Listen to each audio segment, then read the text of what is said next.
Pakistan channel number 1 show आप देख रहे हैं कच्चा चिट्ठा। आपके साथ मैं हूं सबीना तामंग देशमुख। पाकिस्तान में आम चुनाव से पहले आतंकियों का खेल शुरू हो गया। पाकिस्तान के उत्तरी वजीरिस्तान में आतंकियों ने एक चुनावी उम्मीदवार की गोली मारकर हत्या तक कर दी। इस वक्त की बड़ी खबर कच्चा चिट्ठा के जरिए हमले में उम्मीदवार के 2 बॉडीगार्ड भी मारे गए। इसके अलावा एक पूर्व मंत्री पर भी अज्ञात हमलावरों ने हमला कर उन्हें जख्मी कर दिया। जानकारी दे दें कि 8 फरवरी को पाकिस्तान में आम चुनाव होने हैं और कई आतंकी संगठनों ने लोगों से चुनाव से दूर रहने की धमकी भी यहां पर दी है।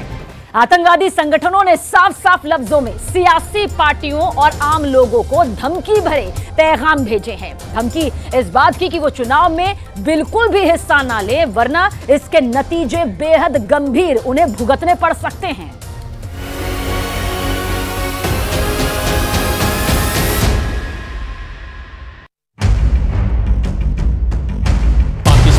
खूनी चुनाव, प्रत्याशियों की हत्या से सनसनी।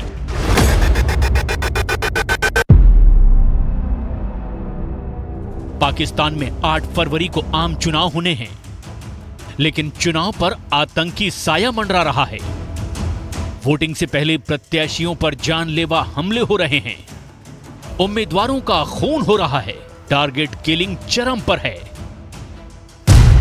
क्या शहबाज शरीफ की जान खतरे में है? क्या मरियम नवाज को मौत के घाट उतारा जा सकता है? क्या बिलावल भुट्टो जरदारी पर जानलेवा हमला होने वाला है? क्या फजलुर रहमान की हत्या की साजिश रची जा रही है?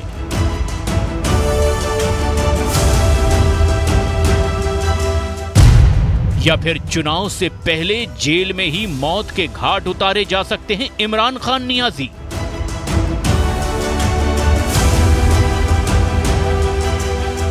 पाकिस्तान का आम चुनाव भी खूनी चुनाव बन गया है। आतंकी संगठन इलेक्शन पर भी अपना कब्जा जमाने में लगे हैं। उम्मीदवारों पर हमले तेज हो गए हैं, खून खराबा बढ़ता जा रहा है। आए दिन किसी न किसी प्रत्याशी की जान जा रही है।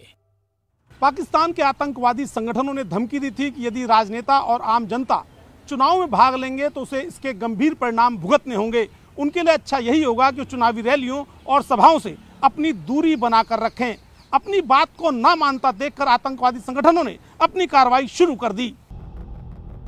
पाकिस्तान में निर्दलीय उम्मीदवार मलिक कलीम डाबर की अज्ञात हमलावरों ने गोली मारकर हत्या कर दी है। मलिक कलीम डाबर उत्तरी वजीरिस्तान जनजातीय जिले से चुनाव में थे। हमले में उनके साथ उनके 2 बॉडीगार्ड भी मारे गए। अज्ञात हमलावरों ने यह हमला उस वक्त किया जब मलिक कलीम डाबर अपने चुनाव प्रचार के लिए डोर टू डोर कैंपेन कर रहे थे। डाबर उत्तरी वजीरिस्तान के एक मशहूर आदिवासी नेता थे। वे खैबर पख्तूनख्वा प्रांतीय विधानसभा चुनाव क्षेत्र संख्या PK 104 से स्वतंत्र उम्मीदवार के तौर पर चुनाव लड़ रहे थे। पुलिस का कहना है कि इस मामले की जांच टारगेट किलिंग के तौर पर की जा रही है। इसके अलावा अज्ञात हमलावरों ने पाकिस्तान मुस्लिम लीग से नेशनल असेंबली के उम्मीदवार असलम बुलेदी पर गोलियां चलाई हैं। इस हमले को बलूचिस्तान के केस जिले में अंजाम दिया गया। इस गोलीबारी में असलम बुलेदी को 2 गोलियां लगी और उन्हें गंभीर हालत में अस्पताल में भर्ती कराया गया। इससे पहले आतंकियों ने पिछले हफ्ते चुनाव लड़ रहे 2 उम्मीदवारों पर भी जानलेवा हमला किया था, लेकिन अपने बुलेट प्रूफ वाहन के कारण उनकी जान बच गई थी। इसके पहले आतंकी संगठनों ने राजनीतिक पार्टियों के अनेक उम्मीदवारों को जान से मारने की धमकी दी थी, जिसे लेकर पाकिस्तान पुलिस ने अलर्ट भी जारी किए थे। पाकिस्तान में जैसे जैसे चुनाव की सरगर्मी बढ़ती जा रही है, टारगेट किलिंग और खून खराबा भी बढ़ता जा रहा है। हत्या, गोलीबारी, अपहरण, आतंक का साया, फौज की गुंडागर्दी और आतंकियों की खुली धमकी से चुनाव आतंक के साए में हैं। आतंकवादी संगठनों ने साफ साफ शब्दों में सियासी पार्टियों और आम लोगों को धमकी भरे पैगाम भेजे हैं। धमकी इस बात की कि वो चुनाव में हिस्सा ना लें, वरना इसके गंभीर परिणाम भुगतने पड़ सकते हैं। गौर करने वाली बात यह है कि पाकिस्तानी फौज और पाकिस्तान की ही खुफिया एजेंसी ISI ने भी इस पूरे मामले में चुप्पी साध रखी है।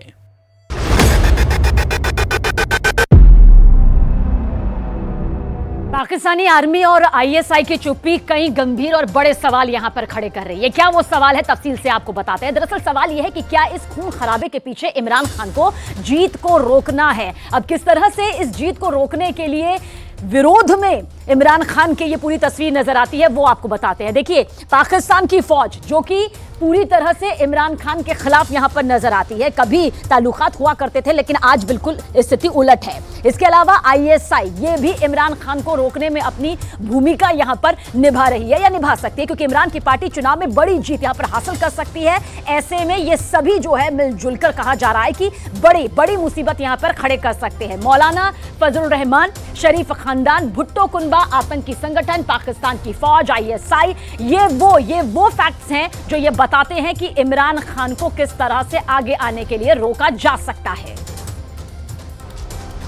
खुफिया सूत्र बताते हैं कि पाकिस्तान की सेना जेल में बंद इमरान खान की पार्टी PTI यानी पाकिस्तान तहरीक-ए-इंसाफ को किसी भी कीमत पर सत्ता में नहीं आने देना चाहती। दावा किया जा रहा है कि इसीलिए कई प्रत्याशियों पर हुए हमलों के बाद भी आतंकियों पर नकेल कसने के लिए कोई ठोस कार्रवाई नहीं की गई, क्योंकि माना यह जा रहा है कि 8 फरवरी से होने जा रहे चुनाव में पाकिस्तान के दोनों बड़े दल इमरान खान की पार्टी PTI और नवाज शरीफ की पार्टी PMLN के बीच कड़ी टक्कर हो सकती है।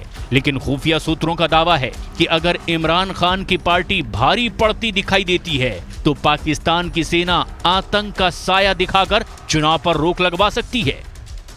पाकिस्तान में होने वाले चुनाव में आज भी पूर्व प्रधानमंत्री इमरान खान का जलवा बरकरार है। ऐसे में पाकिस्तानी प्रशासन, वहां की फौज और खुफिया विभाग का रोल बेहद संदेहास्पद है। यदि पाकिस्तानी प्रशासन को कहीं भी लगा कि इमरान खान की पार्टी चुनाव में भारी पड़ रही है, तो ऐसे में चुनाव में हो रही हिंसा को मुद्दा बनाते हुए पाकिस्तानी प्रशासन इन चुनाव को कैंसिल भी करने की घोषणा कर सकता है। पाकिस्तान के चुनाव में आतंकी संगठनों की सक्रियता ने भी पूरा खेल बिगाड़ कर रख दिया है। पाकिस्तान में आतंकी संगठन तहरीक-ए-तालिबान पाकिस्तान यानी कि TTP ने अपनी स्वयंभू सरकार का ऐलान कर दिया है। गौर करने वाली बात यह है कि चुनाव से पहले इस आतंकी संगठन ने अपनी सरकार का ऐलान किया है। आतंकी संगठन TTP ने 2024 के लिए पाकिस्तान में अपनी कैबिनेट और पाकिस्तान के सूबों में अपने गवर्नरों का भी ऐलान कर दिया है और बाकायदा इसकी लिस्ट अपनी वेबसाइट पर भी जारी कर दी है। TTP ने मुफ्ती नूर वली महमूद को प्रमुख बनाया है। आतंकी कमांडर मौलवी अजमतुल्लाह मैसूद को मालाकन डिवीजन का गवर्नर घोषित किया गया है। इसके अलावा पाकिस्तान के उत्तरी पंजाब के लिए आतंकी कमांडर हिलाल गाजी के नाम का ऐलान किया गया है। आतंकी संगठन TTP पूरे पाकिस्तान को अफगानिस्तान के तालिबान की तर्ज पर अपना राज्य मानता है और अपने राज्य के अलग अलग इलाकों में वो लगातार अपने मंत्री और गवर्नर नियुक्त करता है। साथ ही तमाम इलाकों में वर्चस्व की लड़ाई में उसके आतंकवादी पाकिस्तानी खुफिया एजेंसी और सुरक्षा बलों पर भारी पड़ते हैं।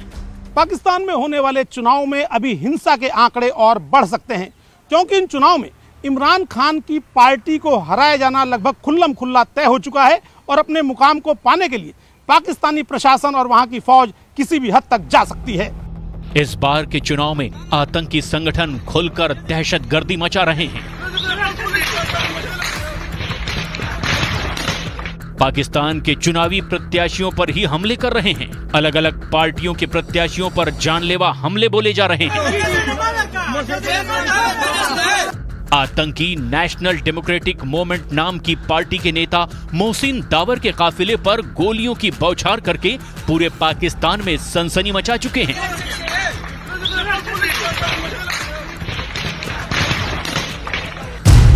यह हमला उस वक्त हुआ जब मोहसिन दावर पाकिस्तान में खैबर पख्तूनख्वा के उत्तरी वजीरिस्तान जिले में चुनाव प्रचार कर रहे थे और वो दर्जनों गाड़ियों और सैकड़ों कार्यकर्ताओं के साथ वहां एक गांव में रैली करने जा रहे थे। लेकिन बताया गया कि घात लगाए आतंकियों ने रास्ते में ही उनके काफिले पर जमकर गोलियां बरसाई और फिर वहां से वो भाग भी गए। हमले के बाद की तस्वीरों में मोहसिन दावर की गाड़ी हर तरफ से गोलियों से छलनी दिखाई दी। हालांकि उसकी गाड़ी बुलेट प्रूफ थी, इसीलिए वो इस हमले में बाल बाल बच गए। पाकिस्तान के चुनाव में खूनी मोड़ इसलिए भी आ गया है क्योंकि इन चुनाव में आतंकवादी संगठनों से जुड़े अनेक लोग खड़े हैं और इन आतंकवादी संगठनों को जैसे ही लगता है कि सामने खड़ा उम्मीदवार उनके उम्मीदवार पर भारी पड़ सकता है तो किसी न किसी बहाने उसकी हत्या हो जाती है। मलिक डाबर की हत्या को पुलिस टारगेट किलिंग तो मान रही है, लेकिन ये टारगेट किलिंग क्यों हुई, इस पर पुलिस पूरी तरह से खामोश है। जमीयत उलेमाए इस्लाम फजल के प्रमुख मौलाना फजलुर रहमान के काफिले पर हमला हो चुका है। खैबर पख्तूनख्वा के डेरा इस्माइल खान में फजलुर रहमान पर हमला हुआ। पाकिस्तानी मीडिया के मुताबिक JUIF चीफ के काफिले पर यारिक इंटरचेंज में कई तरफ से गोलियां बरसाई गई। यारिक इंटरचेंज के पास फजलुर रहमान की गाड़ी तेल भराने के लिए रुकी थी और उसी वक्त आतंकियों ने उनके काफिले पर हमला बोल दिया। इस हमले में फजलुर रहमान बाल बाल बचे, उन्हें किसी तरह की चोट नहीं आई। लेकिन चुनाव के दौरान खूनी हमलों ने पाकिस्तान के चुनाव का रक्त चरित्र पूरी दुनिया के सामने ला दिया है।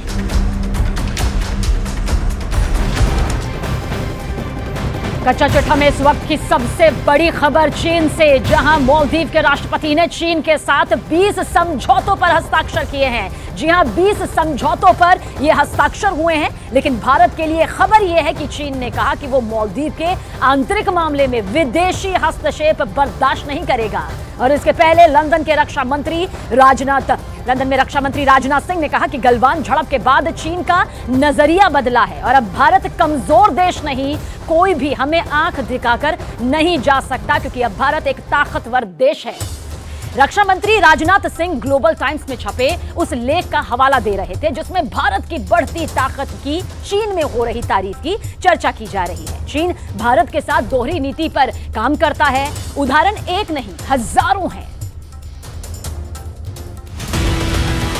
लंदन से लेकर बीजिंग तक, दिल्ली से लेकर शंघाई तक एक ही बात की चर्चा है, पहले वाला सॉफ्ट भारत अब बदल चुका है।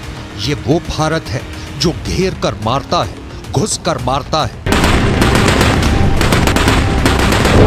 मोर्चा चाहे पीओके का हो या गलवान का।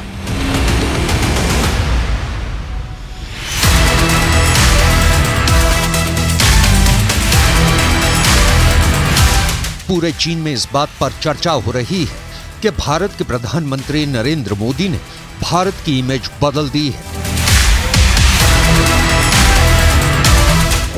साउथ एशिया का गणित बदल दिया है, दुनिया के मैप पर भारत की तस्वीर बदल दी है।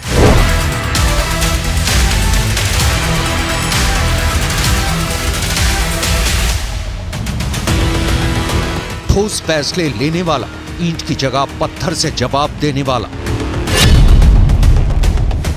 अपनी ब्रिटेन यात्रा के दौरान रक्षा मंत्री राजनाथ सिंह ने चीन के मुखपत्र माने जाने वाले ग्लोबल टाइम्स के एक लेख का हवाला देकर जो कहा, उसे आपको भी जरूर सुनना चाहिए। लेकिन ग्लोबल टाइम्स में मिस्टर जैन ने जो कुछ भी लिखा है,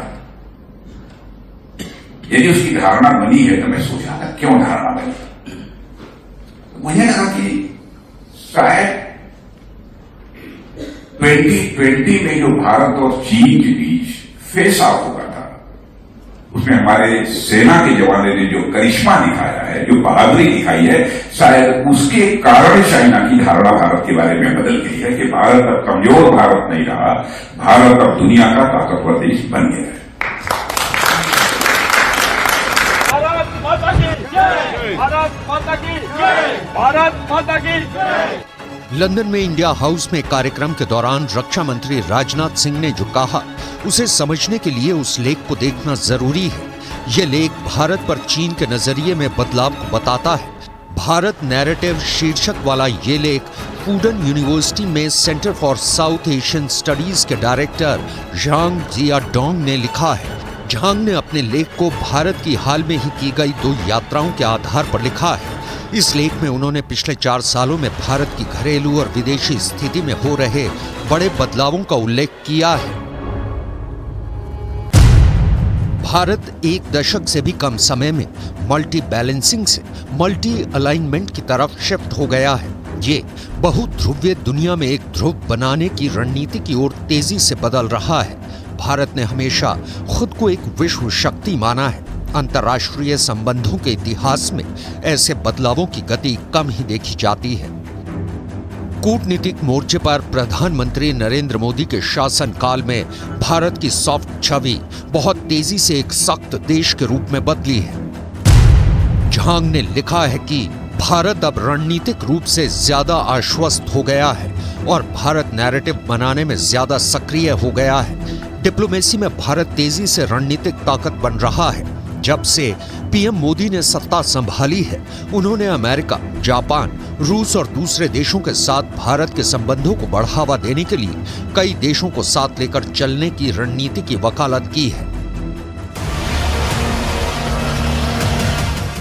सबसे ताजा उदाहरण है मालदीव का। भारत सरकार ने मालदीव को जिस तरीके से सरेंडर करने और माफी मांगने के लिए मजबूर किया, उसे पूरी दुनिया ने देखा। आपको याद हो तो मालदीव को भारत के खिलाफ टिप्पणी के लिए चीन ने भी फटकार लगाई थी। लेकिन सावधान, ये चीन है। भारत की बढ़ती ताकत के खिलाफ हिंसात्मक साजिश रचने में कमी नहीं करने वाला। मालदीव को फटकार के बाद राष्ट्रपति मुइज्जू की चीन यात्रा के दौरान 20 समझौतों पर दोनों देशों ने हस्ताक्षर किए। ये इसलिए कि 2014 में बेल्ट एंड रोड इनिशिएटिव में शामिल होने के फैसले के बाद से चीनी कंपनियों में मालदीव में 1.37 अरब डॉलर का अतिरिक्त निवेश किया है। ये पैसा फंसा हुआ है। साउथ एशिया में चीन जहां जहां पैर जमाना चाहता है, भारत उसके रास्ते में आता है। चाहे मालदीव हो या पाकिस्तान हो या तिब्बत हो या गलवान हो, चीन इस तथ्य से अवगत है कि भारत की बढ़ती शक्ति को रोक पाना मुश्किल है। मेड इन चाइना की जगह दुनिया मेड इन इंडिया की ओर शिफ्ट होना चाहती है। आईफोन जैसे ब्रांड चीन से नाता तोड़ भारत में फोन बना रहे हैं। मतलब चीन के हाथों से दुनिया का प्रोडक्शन हब होने का तमगा छिन रहा है और चीन के पास इसे रोकने का कोई उपाय नहीं है। रक्षा मंत्री राजनाथ सिंह ने कहा,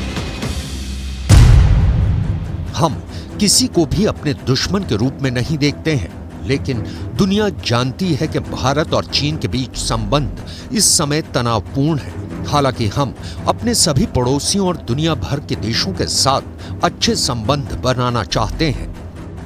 दक्षिण एशिया में भारत की ताकत चीन के लिए चुनौती है। यही वजह है कि चीन के विद्वान भारत की क्षमता की तारीफ कभी नहीं करते, आलोचनात्मक टिप्पणी करते हैं। लेकिन अब मामला उल्टा होता दिख रहा है और इसका कारण देश के रक्षा मंत्री राजनाथ सिंह गलवान में भारतीय वीरों की ताकत का नजारा मानते हैं। लेकिन यहाँ हम सिर्फ भारत की सैनिक ताकत का लोहा मनाने की बात नहीं करेंगे, बल्कि गलवान की डिटेल दिखाने के बाद आपको दिखाएंगे कि चीन ट्रैक क्यों चेंज कर रहा है, चीन क्यों भारत की बढ़ती ताकत को झुककर सलाम कर रहा है। भारत और चीन के बीच साल 2020 में गंभीर स्थिति पैदा हो गई थी। 1 मई 2020 को दोनों देशों के सैनिकों के बीच पूर्वी लद्दाख के पैंगोंग त्सो झील के नॉर्थ बैंक में झड़प हुई थी। इसमें दोनों ही तरफ से दर्जनों सैनिक घायल हो गए थे। इसके बाद 15 जून को गलवान घाटी में एक बार फिर दोनों देशों के सैनिकों के बीच झड़प हुई। इस झड़प को लेकर 16 जून को भारतीय सेना का बयान सामने आया। झड़प वाली जगह पर ड्यूटी पर तैनात गंभीर रूप से घायल होने वाले 17 सैनिकों की मौत हो गई। इस संघर्ष में मरने वाले सैनिकों की संख्या बढ़कर 20 हो गई है। चीन ने भी बयान जारी किया, मगर इससे यह साफ नहीं हुआ कि उसके कितने सैनिकों की मौत हुई। लेकिन कई महीने बाद फरवरी 2021 में चीन ने गलवान घाटी झड़प में मरने वाले अपने 4 सैनिकों को मरणोपरांत मेडल देने की घोषणा की। गलवान भारत चीन के बीच ताकत को लेकर टर्निंग पॉइंट की तरह है। इस झड़प ने तय कर दिया कि चीन एक मारेगा तो भारत 11 की बलि चढ़ाएगा। चीन के सामने स्थिति साफ है कि भारत को रोकना मुश्किल ही नहीं, नामुमकिन है। इसकी एक नहीं बल्कि कई वजहें हैं।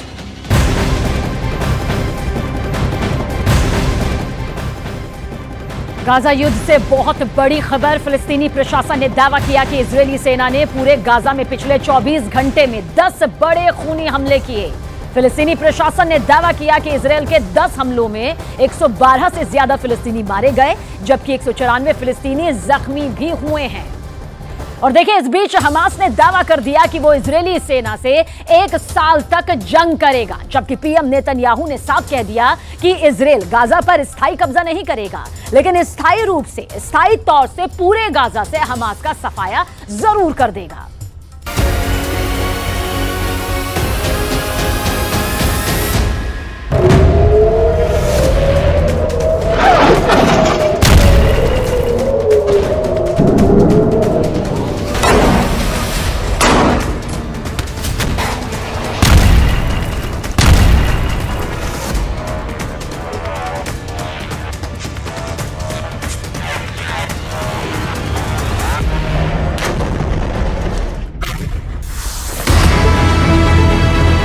इजराइल का सीक्रेट प्लान, गाजा में अमेरिका का कब्जा।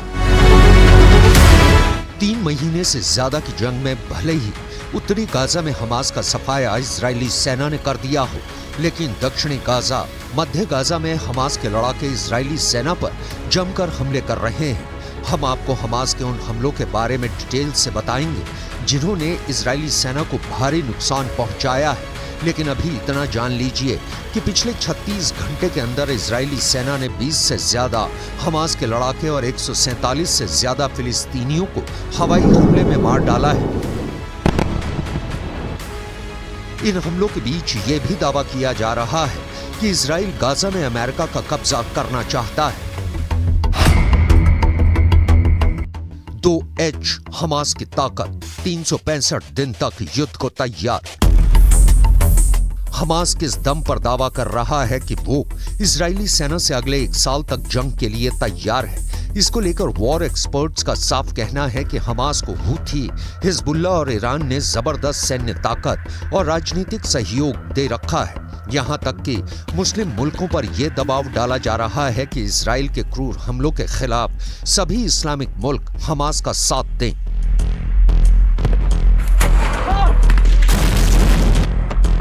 हूथी और हिजबुल्लाह तो इजरायली और अमेरिकी सैन्य अड्डों पर हमले शुरू कर चुके हैं, लेकिन उसके बावजूद इजराइल हमास और उसके 2H यानी हूथी, हिजबुल्लाह ईरान के साथ मिलकर हमास को जंग जिताने की कोशिश में है। अब तक जंग में 500 के करीब इजरायली सैनिक मारे जा चुके हैं। पिछले 24 घंटे में हमास की कसम ब्रिगेड ने खान यूनिस में इजराइल के 3 सैन्य वाहनों पर 105 गोले दागने का दावा किया है।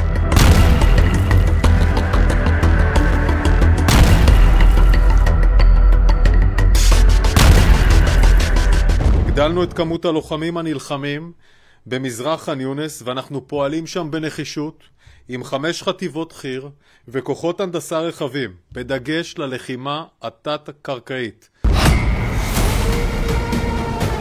100 दिन की जंग, मार दिए 23,000 फिलिस्तीनी। इजराइल पर फिलिस्तीनियों के नरसंहार का आरोप लग रहा है। इजराइल पर गाजा को पूरी तरह से बर्बाद करने का ठीकरा फोड़ा जा रहा है। इजराइल पर आरोप है कि वो अमेरिका की कठपुतली है और गाजा को जानबूझकर इतना तबाह और बर्बाद कर देना चाहता है कि ताकि आने वाले दिनों में गाजा का वजूद पूरी तरह से इजराइल के कंट्रोल में चला जाए। पिछले 36 घंटे में इजराइल ने उत्तरी गाजा से कहीं ज्यादा हमले दक्षिणी गाजा में किए हैं। 41 किलोमीटर लंबी और 10 किलोमीटर चौड़ी गाजा पट्टी पर 2 तरफ से इजराइल हमले कर रहा है।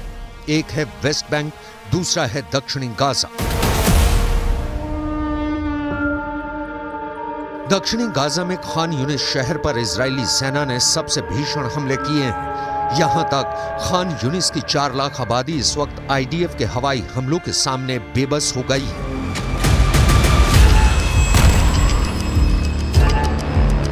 इजराइल का आरोप है कि उत्तरी गाजा से बहुत से हमास लड़ाके खान यूनिस में छिप गए हैं और हमास के लड़ाके इस वक्त फिलिस्तीनियों को मानव ढाल के रूप में इस्तेमाल कर रहे हैं। अब सवाल उठता है कि क्या कुछ हजार हमास के लड़ाकों को मारने के लिए इजराइल खान यूनिस की 4 लाख आबादी पर इसी तरह से भयानक हमले करते रहेगा?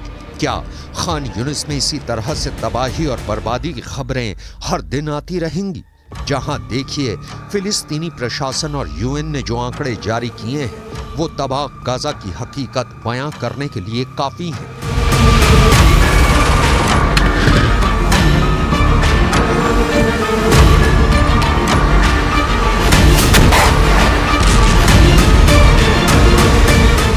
आइए अब आपको तफसील से बताते हैं कि गाजा में आखिर किस तरह की महातबाही का मंजर अब तक सामने आ चुका है। दरअसल 7 अक्टूबर 2023 से अब तक यानी कि आज की तारीख तक गाजा पट्टी में इजरायली हमलों में बहुत बड़ी संख्या में फिलिस्तीनी मारे जा चुके हैं। हमारे साथ मौत का ये आंकड़ा है। देखिए जानकारी आप तक पहुंचा दे कि अब तक इस महायुद्ध में 23,000 से ज्यादा लोगों को अपनी जान गंवानी पड़ चुकी है। यानी ये वो लोग हैं जिन्होंने अपनी जान इस महायुद्ध में गंवाई है। साथ ही आगे भी आंकड़े को दिखाएंगे क्योंकि 47% फिलिस्तीनी बच्चे हैं इनमें से जिन्होंने अपनी जिंदगी को हमेशा के लिए गंवा दिया। आगे बढ़ते हैं। देखिए ये दूसरा आंकड़ा है। अगर पूरी गाजा पट्टी में जख्मी फिलिस्तीनियों की संख्या पर बात करें तो ये 60,000 से भी ज्यादा है। यानी कि महायुद्ध में 60,000 से ज्यादा लोग अब तक जख्मी हो चुके हैं। ये जमीनी और हवाई हमले में जख्मी हुए लोगों की तादाद है। अब आपको गाजा पट्टी में तबाह हुई इमारतों का भी हाल जरूर जान लेना चाहिए। तबाह हुई इमारतें 3,59,000 से ज्यादा हैं। ये वो ऊंची ऊंची मजबूत नींव थी जो पूरी तरह से ध्वस्त हो चुकी हैं इस महायुद्ध में। ये आंकड़े सामने आए हैं कि कुल इमारतों में गाजा में तबाह हुए घरों का प्रतिशत 56% तक है। यानी वो घर है जो तबाह हो चुके हैं, जबकि उत्तरी गाजा में 82% तक तबाह और बर्बादी का ये पूरा मंजर अब तक इन इमारतों के जरिए, घरों के जरिए सामने आ चुका है। आगे बढ़ते हैं। यहां तक कि इजरायली सेना ने गाजा में मौजूद पूजा स्थल यानी जो मस्जिद हैं उन पर भी जमकर हवाई और जमीनी हमले यहां पर किए हैं। यह इजरायली सेना का दावा है कि ज्यादातर मस्जिदों में हमास ने अपने अड्डे बना रखे थे और अब तक गाजा में 221 मस्जिदें इजरायली हमले में पूरी तरह से तबाह हो चुकी है। यह मस्जिद की यहां पर तादाद है। अगर पूरी गाजा पट्टी का एक बार फिर से जिक्र करते हैं तो तबाह अस्पतालों का भी जिक्र करना बेहद जरूरी हो जाता है। यानी कि 35 से लेकर 30 ये जो है तादाद यहां पर सामने आती है जहां पर ये पूरी तरह से तबाह हो चुके हैं। जो अस्पताल जिंदगी देते थे वो बर्बादी के आलम में आ चुके हैं। गाजा के ये अस्पताल अब जख्मी फिलिस्तीनियों का इलाज करने के लायक तक नहीं बचे हैं। गाजा में मौत के आंकड़े तेजी से इसलिए भी बढ़ रहे हैं क्योंकि घायल फिलिस्तीनियों को इलाज ही नहीं मिल पा रहा। आगे बढ़ते हैं। लगभग गाजा महायुद्ध को 100 दिन यहां पर होने जा रहे हैं। ये कम नहीं होते, 100 दिन यानी कि भारी तबाही, जिसमें से इतने वक्त में गाजा में फिलिस्तीनियों पर आफत का ये जो आंकड़ा है वो टूट चुका है। और इजराइल और हमास के इस महायुद्ध के चक्कर में गाजा में मौजूद 25% जो जनसंख्या है वो भूखमरी का शिकार होने लग चुकी है। दाने दाने के लिए मोहताज और लगभग 17 लाख से ज्यादा फिलिस्तीनी शरणार्थी बन चुके हैं। 25% लोगों को एक वक्त का खाना भी नसीब नहीं हो पा रहा। I want to make a few points absolutely clear. Israel has no intention of permanently occupying Gaza or displacing its civilian population. Israel is fighting Hamas terrorists, not the Palestinian population. फिलिस्तीनी अफसरों के मुताबिक Israel ने Gaza पट्टी के दीर अल बलाह और खान यूनिस के मध्य और दक्षिणी गवर्नेट को निशाना बनाते हुए अपनी बमबारी तेज कर दी है।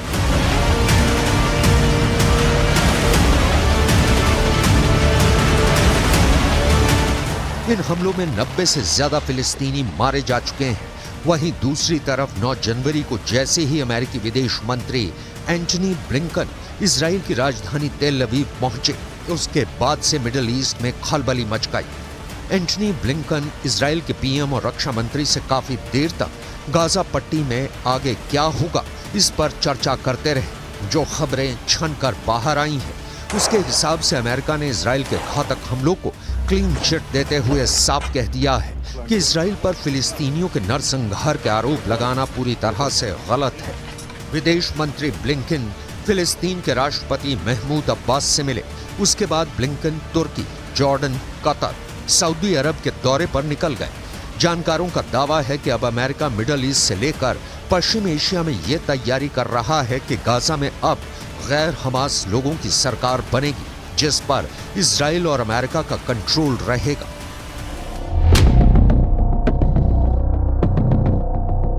इधर कुछ सैटेलाइट तस्वीरों से यह भी पता चला है कि दक्षिणी गाजा के खान यूनिस शहर के केंद्र से 6 किलोमीटर उत्तर में लगभग 150 इजरायली टैंक, बख्तरबंद सैनिक और लड़ाकू वाहन पहुंच चुके हैं। यहां पर जबरदस्त बमबारी इजरायली सेना कर रही है। दक्षिण गाजा के जबालिया, पूर्व शुजैया और खान यूनिस पर जमीनी और आकाश दोनों तरफ से भीषण हमले हो रहे हैं। इजराइल ने 90 दिन से ज्यादा की जंग में हमास के टॉप कमांडर्स को चुन चुन कर मारा है। अब तक 100 के करीब हमास के कमांडर मारे जा चुके हैं।